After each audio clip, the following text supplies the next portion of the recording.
Right. In case you're wondering what time it is late o'clock. And that's because you are right here tuned on to Lost in Transit podcast, the one and only definitive podcast where you should be if you're interested in learning and knowing about everything migration and Jagba related.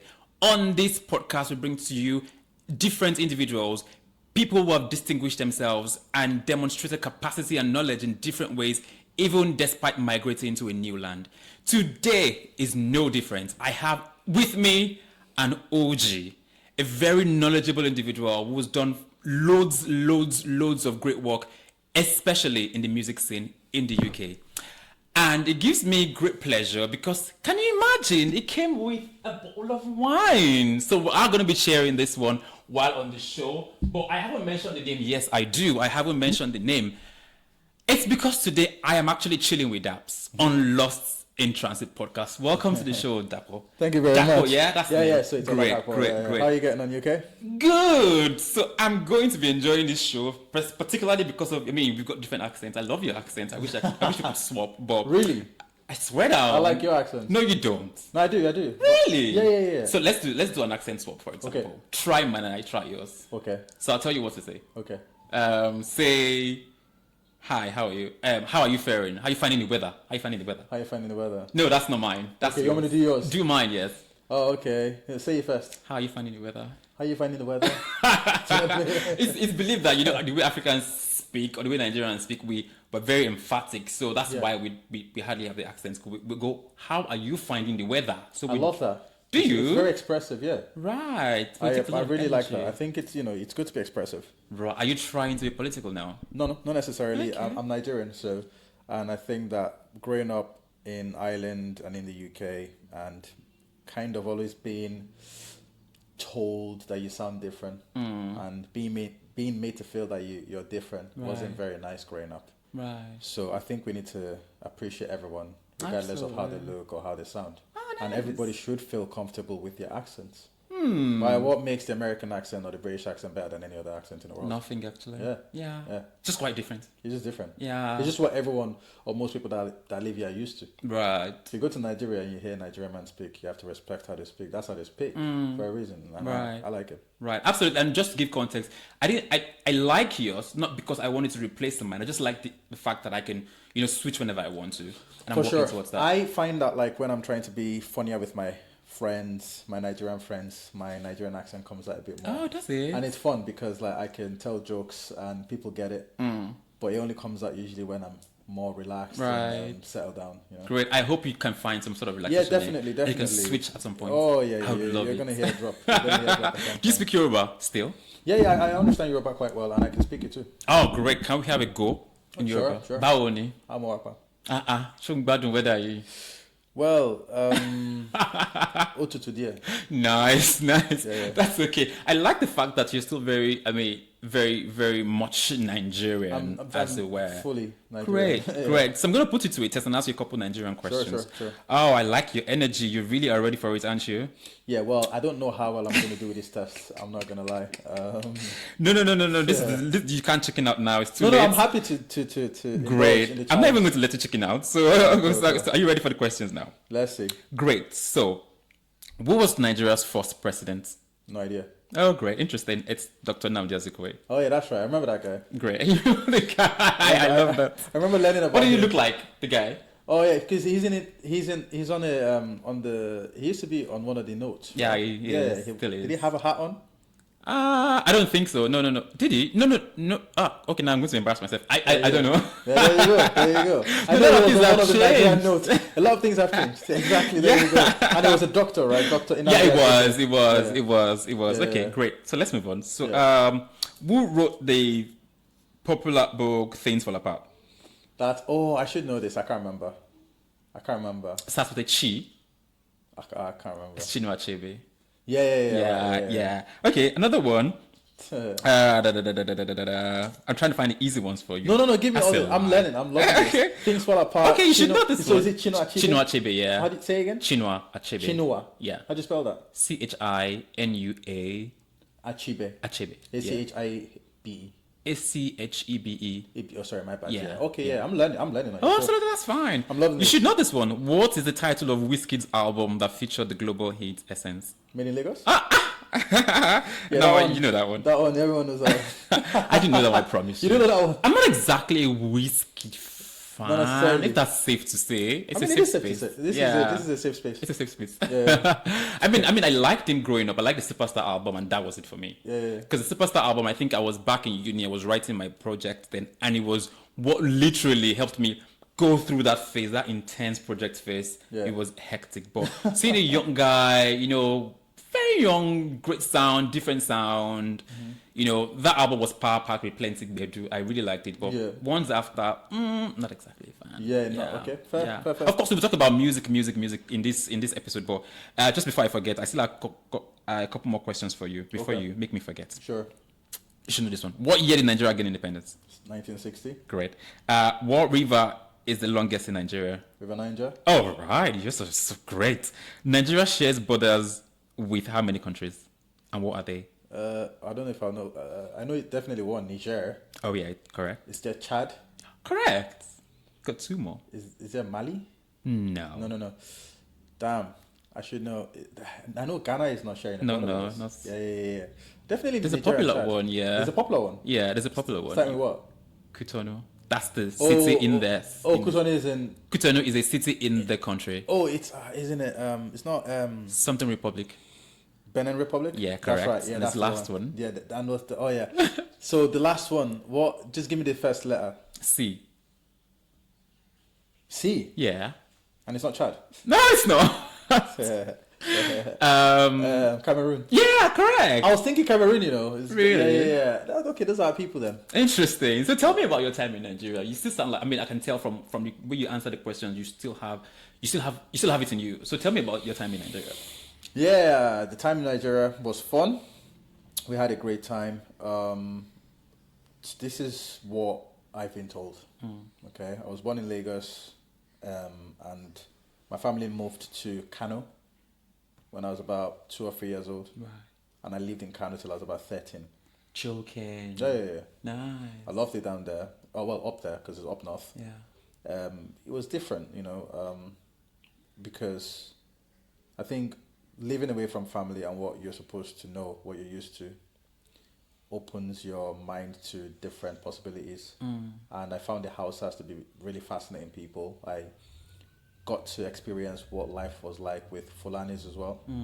They're quite nomadic, so they move around a lot with their cows and the camels and stuff. Yeah. And I enjoyed that. I just like that because it looked completely different to what I wouldn't have known at 3 years old, obviously. But as I grew older, I would go on to visit Lagos maybe 2 or 3 times, and Lagos was mesmerizing to me. It was beautiful. I wished we lived there, but also I liked Kano. I liked how slower paced it was. Kano is the second largest city in Nigeria after Lagos. And I think what took my parents up to Kano was work. My mom is a psychiatric nurse, and so she was able to move up there because there was a lack of nurses in that region at the time, in the early 90s. This was before Abacha was, I don't know if he was assassinated or he died, but we remember something happened. He ate an apple. You get the apple. The apple was the demise, right? The same apple that Eve gave Adam. Yeah. Except for his had poisoning or something. Unfortunately. So I mean, for me growing up in Nigeria, it was always a good time. But then when I turned 13, that's when we had to move essentially, and that's when we came here. Oh, interesting. So you did wake up to the sounds of the fresh air in Kano, yes, the Kunos. Did you have Kuno? Did you like it? It was unreal. Yeah. You had Zobo, the fresh one. Yeah. Kuno was there. You had Suya. You had a guy who would come around every evening and he was selling sugar canes. Oh. They called it Ireke. Oh, did they? Yeah. Oh, I thought Ireke was a Yoruba word for Oh, sugar sorry, cane. my bad. Honestly, it's okay. It's okay. Okay, fair. So that's a Yoruba word. That's yeah? a Yoruba word for it. Got you, my bad. Okay, cool. I just used to hear everyone say that, Ireke, and I was like, all right, cool. This guy's here now, And that was lovely. That was really good. Right. We got a lot of sugar rush from that. True. You always had a person that was selling like corns and coconut. And there was a lady up the road. She sold akara on Saturday mornings. Right. Oh, that was bro. I can I imagine. lived for that, man. I had that with Did you eat all. the tuwo shinkafa and all of that? I wasn't a big fan of right. semo or tuwo. Oh, okay. I just wasn't personally. And honestly, growing up, I wasn't a big fan of swallow. Right. I've started eating swallow more since I moved here. Oh, Yeah, shocking. Yeah, because growing up, you know, my family, my dad worked in Abuja, my mom worked in Kano. My dad would come home at times. My dad worked in the airport with British Airways, so he was always on the road traveling and doing all that airport business and stuff. So I didn't grow up eating a lot of swallow. It was always like everything else but that. But I remember that whenever my mom would say, "Today you're going to eat amala," I used to cry, bro. Like, mom, why can't we eat rice? Why can't we eat everything else but this amala and tuwo and all this stuff? So my mom knew straight away that we weren't enjoying. I hated okra as well. Really? Oh my god, I've only started to like a lot. Well, till this day, I don't really eat okra. I still don't eat fish. But now I can enjoy egusi. Now I can enjoy pounded yam. When I was younger, I liked pounded yam. I didn't mind eba because, like we talked before the podcast, my dad is from Ijebu, so my dad will always say you have to like eba because You don't have a that's choice. you understand, Gary is your, you understand, That's your identity. That's your identity. That's your local, you know, food. And so yeah, I enjoyed eba, but amala okay. Everything else was just no. Oh, interesting. You know, Interesting. So yeah, but yeah, I used to try everything. I like food. I'm a foodie, right? So if it tastes nice, I'll eat it. But if it tastes weird, then I just don't like it now. You know, so I tried as many things as possible, and kunu was definitely one of them. Oh, interesting. Great, great. Right. So when you moved to the UK, tell me about the experience adjusting to the new reality and stuff. Well, so for me, I moved to Ireland first at 13. I'm 33 now, so that would have been 20 years ago. So, growing up in Ireland was it was different. It was cold at first. I was like, "Damn, this is not for the weak." But then there was the adjustment of sort of like the cultural differences. Everybody was kind of different. Yeah. And yeah, so I had to kind of like quickly adjust and fit in. It felt like you didn't really know who you were because you're still young at 13. You've not really made up. You've not formed your full personality as a person yet. So then when people are treating you differently, you start to wonder if there's something wrong with you. Right. And that can massively impact your confidence growing up. Do you know what I mean? You can grow up to be more timid than you should be. So, but I don't look back with any regrets. I'm glad that my parents made the move when they did. I'm glad for all the things that I learned because ultimately it's made me the person that I am today. You know, but I think, growing up in Ireland, I played football when I was younger. I got into music at that age at 13.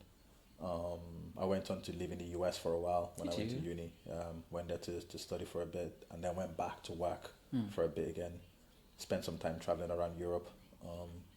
Yeah, it was just great. It was blessed. We had a good time. I had a great family dynamic. My mom and dad still live there with my youngest sibling. All right. In Ireland, that is? In Ireland. Okay. And myself and my brother live in Newcastle. So the family, we've just been blessed, really. Excellent. Excellent. Now, you mentioned that, of course, you tried your hand in a couple of things, music being one of them, which, of course, you have, with all sense of humility, been able to, distinguish yourself. You were a critical player in the success of the 2025 mobile. I need to mention so everybody knows that you're a big deal, right? Right. So how did that journey happen? How did you get to that point where you are a force in the music scene? Well, so I think at 13, I remember I was at church. I was just fascinated about learning how to play the keyboard. And I've told this story on my podcast many times. For me, I didn't really want to sing because when I was growing up in Nigeria, just before we moved, I moved when I was 13, but from sort of 10 to 12, we went to a Baptist church. And my mom would always say, "Look, I want you to join the choir." I was very shy growing up, so I knew that joining the choir would mean I'd have to sing. And I didn't want people to see me sing.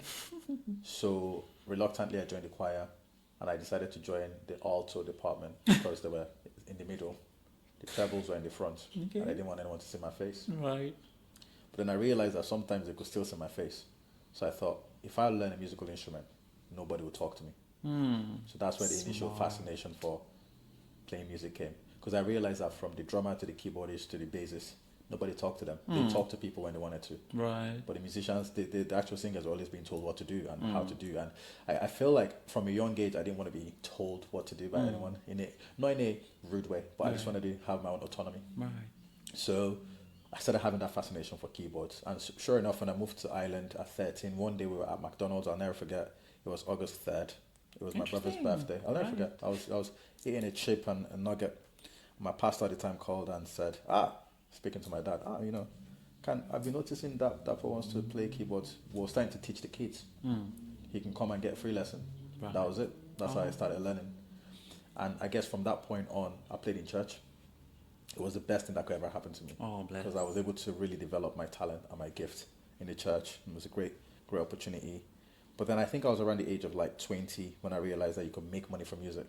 So for me at the time, what I did was I started doing session music, session playing. So function bands, right? So this is where you'll join a band, and this band in UK and Ireland, you can sort of like play for weddings, corporate events.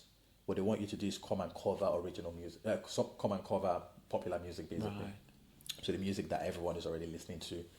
And that's what they pay you for. And they'll pay you a lot of money to do that.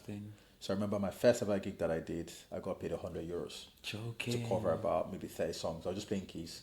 There was someone singing, there was a bass guitarist, there was a drummer, there was a whole band. There was about 5 or 6 of us, and I was just playing keyboards. So I had to learn about 30 songs in a day. What? Yeah, no, because they sent me the set list 5 weeks in advance. Right. But I thought I could play it. So then I waited till the day off, and I found out very, very... There were 30 of them? I messed it up very badly. I think I could play like 5 or 6 well. Because I did the thing that you do from church. You know, in church, you get confident because, that song I can play. Yeah. Oh, that song Bro, when they sent me 30 songs, I was like, I should know all these songs. I did not know a lot of them. But I learned a valuable lesson that day. Right. When you're sent a set list as a professional musician, you're supposed to learn it. You're supposed to score it and have it down. Right. Because whether or not you're going to get called back depends on how well you perform on that first session. Yeah. And I never made that mistake again. Right. I always perform my set list well, hopefully, since then. But that was my introduction to, you can make money doing this. And so I went on and I started making money playing music in Ireland. I got a job eventually in the corporate world working in insurance. But music then became a supplementary income. It was fun. I was just making extra cash on the side, and it was great. It was fun. I bought my first car cash down. I did all this stuff. Nice. Yeah, well, because I was making money from music, and I was living at home, so I didn't have to pay rent. So it was good. And so when I moved to Newcastle 6 years ago, I moved here with a vision to kind of like reinvent myself. I now know about music. I wanted to try podcasting at that time, but I was still listening to podcasters. So I wanted to listen first and learn. And I just didn't feel it was right to start at the time when I moved here. But eventually I will start my podcast in 2020, so about 5 years ago. Wow. But before the podcast started, I was looking to play music. Right. I just couldn't find anyone in Newcastle. And then I got fortunate to meet a friend who's still a friend till this day. I kind of found her on Instagram. And I found that she was a community musician, which basically meant that she's a sort of artist that performs at a lot of functions around the city. So my conversation with her, I didn't know this person, by the way. My conversation to her was, look, I'm starting a podcast similar to yourself. If you'd come on my show, we could talk about music. And she said yes. She comes on the show. By the way, her name is Georgia May. She's a great person. She's still my friend till this day. She comes on the show, and after the podcast, she'd seen that I'd been putting a couple of videos on Instagram playing keys. And she said, why don't we just collaborate and work together? The venue were the Glass House, where you and I talked. That was where we did our first show on that same concourse. Wow! 5 years ago. So that's why it was very special to me when the mobiles came, because I'll get to the mobiles, by the way. Right. I'm just taking you on a journey. Please do.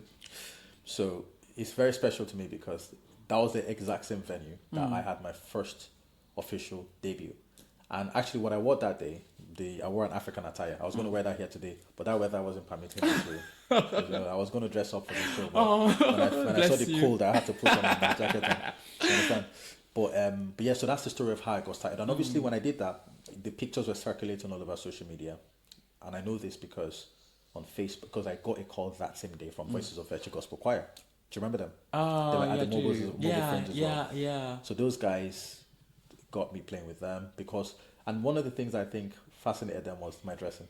They're like, who's this guy? We've never seen this guy before. And I always said to people, and it was not long before that that movie Wakanda came out. What's that movie called? Black Panther. Black Panther, yeah. So I kind of had a similar attire on. So for Newcastle 5 years ago, people were saying, who is this guy? right? And I knew that before I left. I said, I'm going to dress in such a way where I'm going to capture everyone's attention. Because if I just wear a hoodie and a t-shirt, Yeah. people are just going to say, that's another guy, isn't it? I know. So I had to really make a statement with my dressing. And that helped me massively. Because I got a call from them that day. And before you knew it, I was inside of the scene. I was in the scene, playing music with everyone, doing music with everyone. But on the other hand, I kept the podcast going because I now realized that whilst I'm in the scene, this is a perfect opportunity to interview everyone within the scene over and over and over again, and just build a community of people. Right. And that's what led to the mobiles, because ultimately, by the time 5 years will pass, I'm still doing this. And so when the mobiles come to town, naturally they're going to be looking for people that are within the scene, doing interviews, doing podcasts, and that's how that happened. Right. All glory to God, though. I can't take the glory for it. I think I just did my part, but they say that luck is when preparation meets opportunity, isn't it? Absolutely, yeah. Right. Very important. So it's not that luck is particularly a thing in itself. It's just that you have to be prepared. So when the opportunity comes, you can do it. Great words. You heard that. Great words. But yeah, you have been able to immerse yourself deeply in the music scene, especially in the Northeast. Yeah. I'd ask you this question. What do you think is required to make a music star in the UK today? Wow. It's a great question, because for me personally, like, we were talking about this before the podcast started, because I've not been there, I've not got there yet. And I don't really plan to be a music star myself. I wouldn't mind being a podcast star though. Okay. So, but I think... You are a podcaster, aren't you? Oh, sorry? You are a podcaster. Oh, no. You are. I say that because I watched you do an analysis of your numbers. I think it was late on one of your Instagram posts, an analysis of your numbers. I'm like, wow, that's huge. That's what I want to be in a couple of weeks. So you are a star, my bro. By God's grace. Thank you very much. But what's interesting is that with becoming a star, right, you have to really ask yourself the question of whether, you're chasing fame or game. If you have the love for the game, you'll go far, right? And even if you don't, you'll always have this belief that, I tried because I really enjoy doing what I do. Yeah. That's the love for the game. If you have the love for fame, for instance, then I don't know how far you're going to go, because you might get disappointed, So in order for you to want to be a star in the UK doing music, first and foremost, you have to understand that a lot of it is your responsibility, a lot of it. It traditionally used to have A&R would scout for talent. And when they find the talent, they would manage the talent. They would give them a criteria of what they need to do within a deal. Yeah. And if that criteria is met, the artist will get signed for more deals and they'll continue to put on more records and so on and so forth. That still happens today, but they are few and far in between for those types of deals going around. Right. There are so many people that are talented. We've all got phones, so everyone is essentially a content creator, whereby 25 years ago, not everyone was a content creator. Yeah. Sometimes I ask myself the question about Hollywood. Does it even really matter anymore when everyone can be Insta famous? Yeah. So what role does Nollywood really have to play now when everyone is essentially a star? There are people on social media that have more notoriety than your average celebrity today. Because they can make that money from sponsorships, they can put their own content out, they can self-promote, they can self-create and self-made, right? So the industry is not what it used to be, right? However, that said, something that I always think about is that when you're thinking about becoming a creative, I think you have to have that calling and that gift from God too. I'm very sorry to say, absolutely, if you don't have a calling and a gift from God or whatever you believe in, the man upstairs, whatever you believe in, it's going to be very, very challenging for you to go far. So first and foremost, I would probably say search yourself. In Christianity we say pray. Search yourself. Who are you? Because if you're not a star, then you're probably going to be wasting your time. You're going to know if you're a star before anyone thinks you're a star. I think that the question about how do you make a star, how do you become a star, you have to be told, you have to know that you are, and then you pursue that. And it probably won't be easy still. Right. But if you then were asking kind of like, just like the things you could possibly do to get there, well, then, you just post more on social media, work harder than everyone else. We know sometimes that doesn't get you anywhere though, right? But you have to work sometimes harder than everyone else. You have to understand trends. You have to form your own sound, something that works. There's so many things you have to do. But yeah, I think you also kind of just need to know who you are.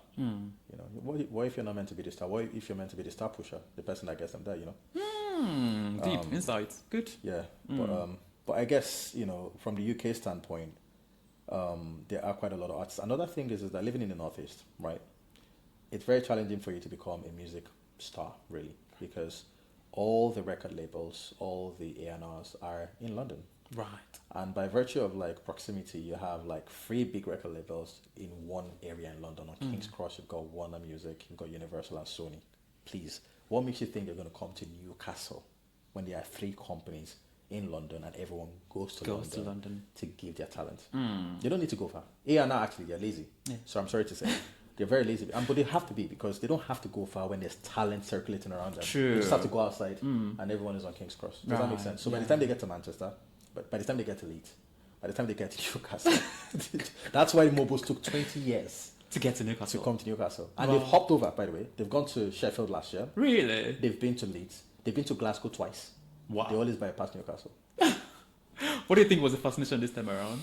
Oh, well, Newcastle State Council put in a bid. Maybe they like the idea of of coming to the north. I think it was just the right time. It was Right. the perfect time. And I think it was a brilliant performance. Yeah, it was good. I was there. I loved it. The energy was mad. Yeah. I mean, it was very interesting to see a cocktail of people from different backgrounds vibe to African music. Yeah. I loved it. It was a huge It celebration. goes to show that there's actually an audience for your content, Absolutely. my content, Absolutely. in the Northeast. You know, someone that like is someone that I've drawn inspiration from is Fela Kuti, and the reason is because Fela Kuti, before Nigerian music was global, he was a global brand. He became the global brand, actually. He obviously is known as a pioneer for Afrobeats music. And what was really fascinating about him is that he demonstrated before Lagbaja did. Do you remember Lagbaja? He used to travel to Amsterdam and play music, right? Even before Lagbaja's time, that you could perform our music in front of an audience anywhere in the world, and they would enjoy it. It's the reason why Femi Kuti still come to Time Back Brewery not that long ago. Yeah. And I wasn't there, I was in Spain, but I'm very sure he probably sold out. I hope he did. Yeah. But his music, that music is still appreciated today. Yeah. So there's space for what we do globally.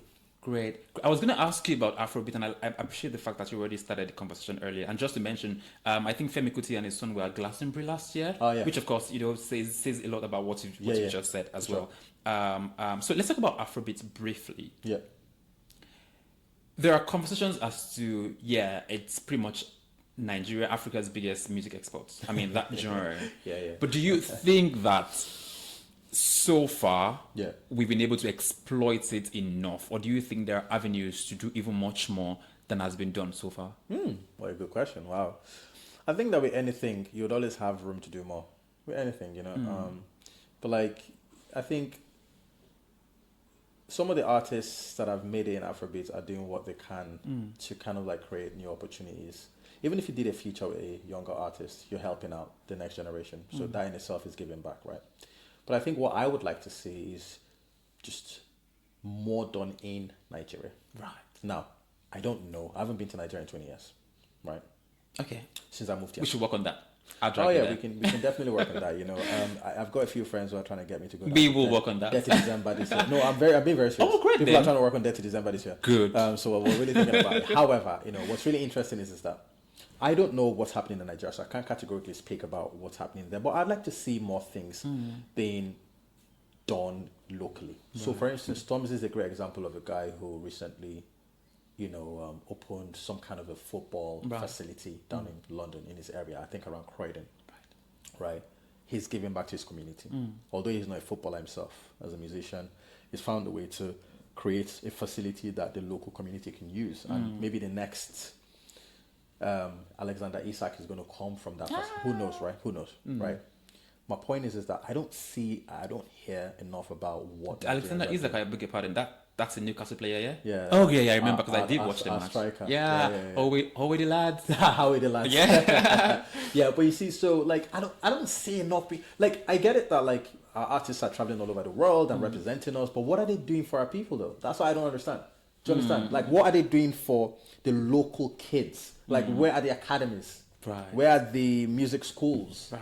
Do you know what I'm saying? Yeah. So I don't know. Now, someone might. This is actually quite a hot take and a controversial opinion. And if I'm wrong, please come at me on social media. I love it. I love when people come for me because I just want to learn. I'm not saying things to offend anyone. I'm just saying I haven't seen anything. Yeah. So if there are, fair. If they are not, then that's what I want them to work on. That's what I want Afrobeats to be, is creating a culture for younger people. Right. And of course, that guarantees the sustainability of that genre 100%. itself. Yeah. Yeah. Because one of the things in the Western world that kind of makes them thrive and go forward is that they pass on the knowledge. They give the knowledge willingly. If you trace back to the history of this country, you can go back 1,000 years or more. They've always kept that history and passed it on and taught it and passed it on. We're not very good at passing things on. People come and go, man. Yeah. Do you know what I mean? And when we pass things on, we only share it in a podcast 10 years later, because things are not done in a manner where you can say categorically like, it's traceable. You just hear stories, on Nedu's podcast. I was one that made this guy. Okay, yeah, I get you though. How did you, like, what are you talking about? Like, what's the evidence? Right. Do you understand? Yeah, I do. So, and again, I'm speaking as a man who hasn't been home in so long, so I might be wrong. And I hope that I can learn more about this topic. Right. But that's just what I think Afrobeats can do more by giving more to people and giving more to our people down there. Right. We're already doing exploits all over the world. But how about us? Yeah. I'm gonna ask you what songs you're vibing to at the moment. Wow. Honestly, top 5 songs. Honestly, I'm not even gonna lie. Laho. Joking. I love it. Laho. What was it? For the first time about 2 days ago, I'm just like, let me listen to this song. So I did. Yeah. I promise you, bro. What song? The Laho song. Yeah. Oh, is that how you say Laho? Yeah. You know what's funny about that song, yeah? And this isn't actually funny, but I saw a meme. I saw a reel on Instagram yesterday, and is I don't even want to call him this, but it's our president, Tinubu. And the caption was, when Nigerians ask for a better country or a better life, and then you just see Tinubu by AI, Desperado. Bro, I died when I saw that. I was like, this isn't funny, bro. This is. Oh my goodness. Desperado. It's basically, you understand? And it was so funny because I was like, damn. Yeah, it was just. But I vibe to that song right now. There's a few others. What else am I listening to? I made a playlist for my girlfriend. Oh, cute. And I'm really enjoying. Is she Nigerian? No, she's not. Oh, not bad anyway. She's Angolan. Oh, brilliant. Well, that's where her family's from, but she wasn't born there. She was born in Portugal, so she's Portuguese. Oh, but obviously she's come from Angolan heritage. But yeah, so I'm enjoying some of the stuff on there as well. Residuals by Chris Brown. Have you heard this? Okay. Hey, if you don't listen to that song tonight, man, it's gonna change your life, bro. Trust me. There's just something about that song because it reminds me of like what Michael Jackson would have done, or even Prince would have done back in the day with the guitar. The only thing that song is missing is a decent guitar solo. Okay. But yeah. But anyways, that's what I'm kind of listening to at the moment. Right. What other ones? Give me 5. You've got 2. I'm a bit of a. While you're at it, let me get this open. Sure. Something that I really still enjoy Stormzy's old album. Thank you very much, sir. No worries. Thank you very much. Stormzy's old album. This is what I first. Yeah. Thank you. Just a little bit. There you go. That's perfect. Yeah. Are you sure? Yeah. Okay. I do understand how you're trying to be careful with the wine, so you don't say what you don't want to say. Well, the thing is, do you know wine has a way? Has a way of opening you up, Sure, it does. And I really hope it does. Yeah. Salute to this one. Great. Salute. So Stormzy's This Is What I Mean album. There are a few songs on there that I love. Prayer. Right. That album means a lot to me because it's the first time that I've seen Stormzy not be a rapper. He was more of an artist, a musician. Because you can. So when people say, to rappers, oh, you haven't done a rap album in a while, you haven't. It's like, what if I want to explore artistry in the form of singing? That's okay too. So it was just a really good album. Governor B, do you know who he is? Oh no, I don't. So Governor B is a UK gospel rapper. Oh, okay. I've actually had the pleasure of performing with and alongside him many times in Dublin in the past when I was much younger. And he's doing very well as an artist now. But he's also a big gospel artist in the UK. So I listen to a lot of his stuff too. Nice. Just to relax. Nice. I remember now that, at the Mobiles, there was this guy who opened the show. Bashi. Oh, goodness. That guy is a blast. Bashi is... Boss. I was like, what the fuck? Yeah. He's good. A bomb blast. I loved it. Yeah. But Bashi is good. He's one of those guys who's been doing it for such a long time as well. Right. So, and it's so interesting to see that, sometimes you could do something for so long, but you don't get your flowers. Until much later. So imagine if he gave up. Oh yes, that would have been sad. Yeah, but he said in his speech that you just have to keep going. If you just keep doing what you're doing, you'll eventually get them. Absolutely. So yeah, we do, like we always do on this episode, we do have a letter from an anonymous listener. Sure. And it's essentially, thankfully, I mean, but in the line of what we've been discussing so far. So I'm going to read that to you quickly and then get your take. Dear Lost in Transit team, I never thought I'd be writing this, but here we are. Back in Nigeria, I was starting to make a name for myself in the music scene. The grind was real, but at least there was some momentum. Small shows, growing streams, and people recognizing my sound. Then, I jackpot. Believing I would land in a land of endless opportunities. Instead, I found myself fading into oblivion. Quite sad, that is. Over here, there is no real structure for artists like me. Yep. No access to industry gatekeepers. No community that understands Afrobeats beyond the radio hits. Okay, now this person is taking a go. No community that understands Afrobeats beyond the radio hits, and definitely no who you sabi connections to push things forward. I went from being an artist, we promised, to just another immigrant struggling to pay rent. Quite sad. I've thought of quitting. Oh, okay. I've thought of quitting more times than I'd like to admit, but I still believe in my craft. I just don't know if this industry will ever make space for talents like me. Is there hope for black artists abroad? Are there platforms, collectives, or anything that could help me get back in the game? Because if there's even a small chance, I'll give it one more shot. Hoping to hear that my dreams aren't dead. Oh, okay. Right. Now that's deep. Because I can imagine, I can feel the emotions here. Someone who's, literally was starting to see the light of day, then because the jackpot now seems like it's starting all over again, and he's unsure right now what the future holds for him. He's listed a couple questions. What's your take on the questions that he's mentioned, so far? So remind me of one of them. Oh yes, so it's mentioned, bear with me. I just don't know if this industry will make space for me. Is there hope for black artists abroad? Yeah. Are there platforms, collectives, or anything that could help me get back in the game? Definitely. I mean, I can only speak for Newcastle at the moment because I live here. But so for instance, I know that we have organizations in the Northeast that are there to support artists. Yeah. That's what they do. Artist support. Right. Let's assume that this person who wrote in moved to Newcastle. And I feel like this will be across the UK.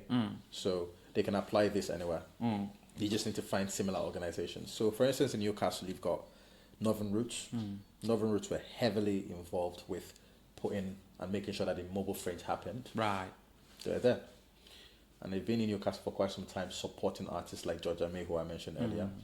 You could reach out to an organization like that. Obviously, it might be difficult to know who these are initially, but I'm going to speak to a person who might be making this move to Newcastle, who might be watching this show when this comes out. Northern Roots, reach out to them on Instagram. Go watch one of their events and network with all the other artists and work with them. Show yourself approved, right?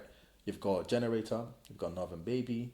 If you wanted to go as far as the Glass House, you can't, even though they're a venue, but they welcome collaborations and you want to meet people. Right. People just don't know, and I understand that you might not just be able to walk into a venue and speak to the manager and say you're a musician. I know that doesn't work all the time because I've been there. That might not work. But you see, this is the reason why we've got social media. You can be on your phone and find out what's trendy and what's happening in your city and reach out to people. If you find that people are on your level, reach out to them and just offer something of value. Hey, my name is Daps. This is what I can offer you, right? I'd like to take you out to a coffee. If all you can offer them is just taking them out to a coffee, do it. Offer them something, because if you don't offer people something, they're not gonna have any. They're not gonna want to sit down with you. They don't care. They have busy lives. They have things to do. We're in the UK, They have time for you. Right. But if you always have something of value, whether that is I have a skill set in this area, and this is something that I can do that you can benefit from. You've got someone's attention now, and you start with the people on your level. That's why I say your level. Start with people on your level and grow with them. They will show you what's happening in the scene and keep moving and networking. Before you know it, you'll be networking with the people that are slightly above your level. And again, it's the same formula. You're offering something of value. The only difference is that these guys have a lot more to offer you.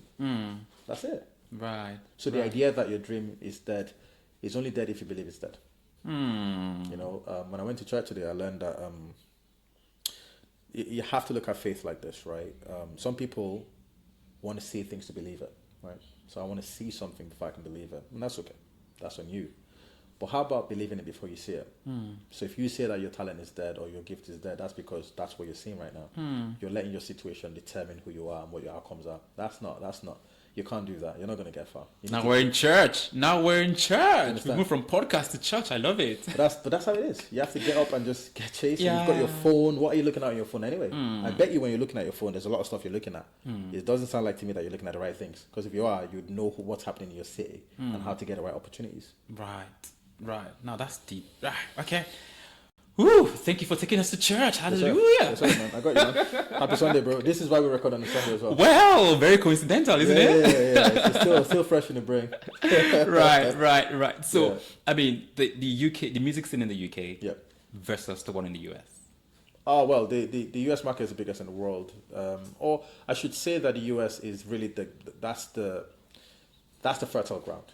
That's what directs the world. So we follow pop culture. Popular culture is basically US culture. Literally, unfortunately. Yeah, it just is, and so they're at the forefront of filmmaking, Hollywood, music, hip hop, all that stuff. Well, maybe not even fashion, gospel music, everything. If you think about the Met Gala, that's not in the UK. Well, true. You know what I'm saying? People pay like $60,000 to go to the Met Gala. I've never heard of something like that happening in the UK. You understand? So they really are at the forefront of the entertainment industry. So I would always say the US, and honestly I don't know what the close second is. Probably the UK. But I know that Africa is a very close third, if not even a second. It's just because the African market is huge, thanks to Nigeria. Right. Thanks to Nigeria. Nigeria is a huge economy for entertainment and just I'd imagine that perhaps the reason no one will immediately agree to that could be the fact that there aren't enough structures in the music scene in Nigeria. You find artists who are doing big things, but doing big things individually. There is no togetherness. There's no togetherness. There's no structure. There is no. This is how it is done. This is the structure. This is the industry we've built based on things that have worked and haven't worked. Right? We haven't. I mean, even the Hollywood, or even the Nollywood rather. I mean, there seems to be, of course, there are different factions in the Nollywood itself. So it's so hard to say this is the truth. This is how it's done. Exactly. You just find people who are lucky to be superstars individually. Yeah, I find that's our mindset as Africans, as Nigerians. We should really be more together. Yeah, I think it'll have to take for someone to do something with it. It was interesting when Dangote wanted to set up a refinery in Nigeria, and he had a lot of opposition. But he's trying to solve the biggest problem that we have, which is the fact that we produce oil. Then we send the oil out to get refine refined it and get it back in, then sell it. That makes no sense. I know. And then one guy comes along and goes, "Oh, I can solve that problem," and then they go, "Nah, don't solve it." So that's Nigeria's biggest problem, is our mindset. Really? So you're gonna have to take someone or a couple of people to come along and shift how we think. Yeah. If you don't shift how we think, that's how it's always gonna be. Sad, isn't it? Right. So, like we always do, a regular feature would also be something to look out for on every episode. And this time around, we're talking about the 7 trends to look out for in the music scene in the UK. Okay. That's an area you're familiar with. Sure. So I'll mention a couple of things and just like your reaction on them. Sure. How true or otherwise, how close we are. I say we now because I believe I'm in the UK and I'm from UK. Yeah. I'm a British Baptist. Okay, that's cool. Right, so I'll mention them. You let me know what your take is and then how close to the UK is to it, or how far away, or what needs to be done. One is cross-cultural collaborations. Do you really think that holds a lot of potential for the UK scene? And I say that because, of course, amapiano is a thing. Yeah. And I love it. Yeah. Right. I imagine while I was at Mobiles, I mean, a couple of sounds came up. I heard amapiano. I heard is it Granger? What's it called? That street rap thing. Grime. Oh my God, grime. I just imagine a grime and a piano song that's got grime in it. Okay. There's just some. I don't know. I mean, that was me thinking. But do you think there is an allowance for such collaboration? Does it hold anything for the industry at all? I don't know what it's going to do for the industry. We'll have to hear a song from that sort of like collab come up first before we know. Right. But I'd love to hear grime and amapiano. Yeah, I'd be mad. Someone needs to do it. Yeah, you do need to do it. PSA, if you're listening to this, grime and amapiano, you need to get on it. Would be mad, grime piano, would it? yeah. Grand piano. No, I think that I'm would be see what mad. I There you go. Yeah. That's what it's going to be called. Grand I piano. love it, grand piano. Yeah. Okay. You've just pioneered a new genre. Did I? Whoops, whoops. Yeah, Right. Okay. There's about AI and technology in music production. That's already happened. So that's not going to stop. Right. And of course, you mentioned earlier, rise of independent artists. Yeah. People who are comfortable with putting out their materials on TikTok, on Instagram, and getting a following and going on from there. That would also continue to be a trend in the industry as well. Well, the thing with that one is social media has, you have your sort of like time of popularity, and then you know time when you're done. Yeah. So you had we had MySpace, then we had Facebook, and you had Snapchat, and then Instagram, and then TikTok. You might not be the platform to go to in a few years, but that model will always be here. That independence will always be here, because the moment streaming became a thing, the way that music was handled, dealt with, distributed, that's done now. So it's kind of like partly in the hands of the creator to really decide your own fate, honestly. It's a bit of a scary fate, but it's a fate that nonetheless you should chase, because if that's what you want to do, just go for it. Do you know what I mean? But I guess in answering that question, yes, you will still be putting your songs out there. The platforms might change. You also have to stay in tune with what's trendy in terms of like TikTok is where it's at right now. Right. But that could change in a couple of years. Interesting. And another trend that I foresee may happen in the future is a revival of 90s and early 2000s. Yeah. And retro. Yeah, retro. That can always happen. And it can happen in any way, shape or form. It can happen with fashion. It can happen with how your music is being put out. We saw like a couple of years ago, vinyls were making a comeback. I haven't seen CDs make a comeback, but vinyls are definitely making it. People are buying turntables now again. So things make a comeback. Sometimes the impacts aren't huge. It could just be like a nostalgic thing. So it just depends. Yeah, absolutely. I mean, these are the things that I think, from research, I imagine like could likely pop up in the music scene in the UK in the nearest future. Sure, definitely. But I mean, I'm glad that you think some of these things actually quite could be instrumental to a new wave of sound, a new wave of energy in the music in the UK as well. Great. Wow. Have you got questions for me? You mentioned earlier that you may ask me a couple questions. I've been scared. Yeah, well, so, I thought we had a really good conversation, by the way. Thank you very much. You do a really good job of interviewing. So, well done, man. And I know you're only going to get better. So, thank you. Keep it up. Coming from you, I can go to bed. Have a good sleep. No, you're really good. Honestly, you're really, really good. Keep it up, man. And you have a really good way of engaging conversations and eliciting the right responses. But what I was going to say was, when I said I could ask you a question, it was because in a real conversation which we've just had, sometimes you might have a question. Absolutely. So I was only asking your permission if it was okay if I had any questions. How nice of you. Yeah. It's actually turned out that we had such a good conversation, I didn't have to ask any questions. Bless. But I'm sure if I do, I'll just DM you on Insta.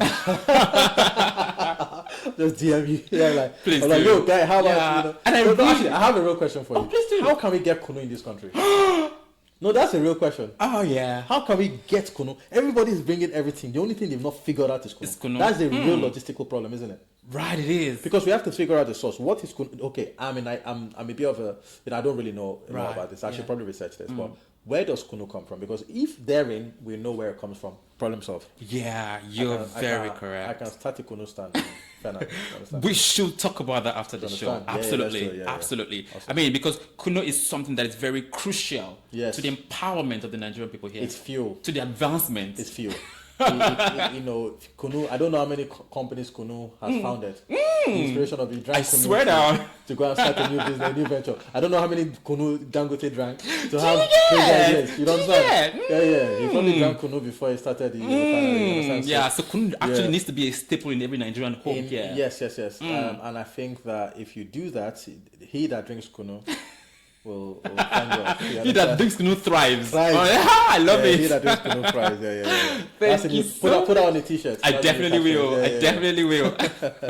Thank you so much for a beautiful conversation. And that's all we have today on this episode. Of course, I'm sure you've had a fantastic time listening and watching me chill with Daps. Daps chill on this episode of Lost in Transit podcast. It's been a fantastic time talking, sharing, and learning from his wealth of knowledge. And I do hope that the next time I buzz him, he will say yes. I really must commend you. Your response time is fantastic. Oh yeah, for someone as busy as you. Oh yeah. So this is one thing that everyone says, and this is one thing that I live by. Yes, reply quick. Oh. And because I don't like messages piling up, I really can't. I can't have 55 messages on my phone. I can't. Right. If you're truly a businessman, you should be looking at your phone when you're supposed to, and reply people and get moving. If you don't want to do something, just say, "I'm very sorry. Right. I'm busy that day." Right. Do you know what I mean? Right. So like people always say that to me, and I always wonder, why you reply me 2 days later? I know. But don't do that. I mean, in fairness, it also speaks to how much of respect you have for yourself and for people. And for people. Really, Yes, because mostly. I mean, you could be doing 1,001 other things, really, Yeah, but yeah. your response time is amazing. I couldn't wait 5 business working days. Let's just do, okay, like, and you and I went back and forth, and we, initially the first date didn't work out, but we did that in that moment. Yeah. Like, I really have to say to people, you man and girl them in the UK, you guys sometimes you guys are just a bit annoying because you keep replying people like time. Right. Like, no one has time. I know. Time is the one thing I we don't know. have. So Absolutely. like, if you're serious about what you're doing, just reply people. And like I said, have you call this show, you wanted to call this show Big Balls. Yeah. Right? I like that title. Have the balls to Yeah. tell people, Yes. I Yeah. don't have the time. Do you know what I mean? So if I'm going to tell if I'm going to tell people anything, it's going to be that just treat people the way you want to be treated. Right, absolutely. And in But thank you fairness, for that compliment. But it's just true. oh, it's. That's I how mean, live you my were life. here exactly the same time as well. Time Yeah. agreed. Yeah. I mean, It's it too goes many beyond just replying on Instagram. And of course, when it was getting towards the recording time, I was worried that the videographer was going to come late. I didn't want to keep you waiting because you strike me as someone who respects your time. Oh, yeah. And I really didn't want to waste your time at all. And you've not at all. And I've really enjoyed this conversation. I really thank have you. a strong feeling that people that watch this are going to really enjoy it. And I really if people are wondering about how to reach me, if it's okay if I share. Oh, absolutely, go on. So you can always find me on Instagram. My Instagram handle is Daps in it. That's DAPSINNIT. So you can find me there. Always feel free to reach out. You know, like Lamide said, can I refer to Oh, Lamide? absolutely, yes. As Lamide said, I reply DMs, so I'm not that reply busy just DMs. yet. And then I do a podcast as well called Chilling with Daps. So chilling, I'm actually wearing a hat. Yes, you are. CHILLING, Chilling with Daps. It's a cultural podcast similar to Lamide's, and on there we just talk about life experiences and all sorts. So you can find us on there as well. But other than that, man, just stay blessed and just keep doing you. Excellent. Please stay blessed and keep doing you. And don't forget to subscribe, share, and engage. Please, that's very key and very important to the future of this show. I beg. Thank you. Until next time, my name is Olamide and see you next time. Bye. Okay, bye-bye.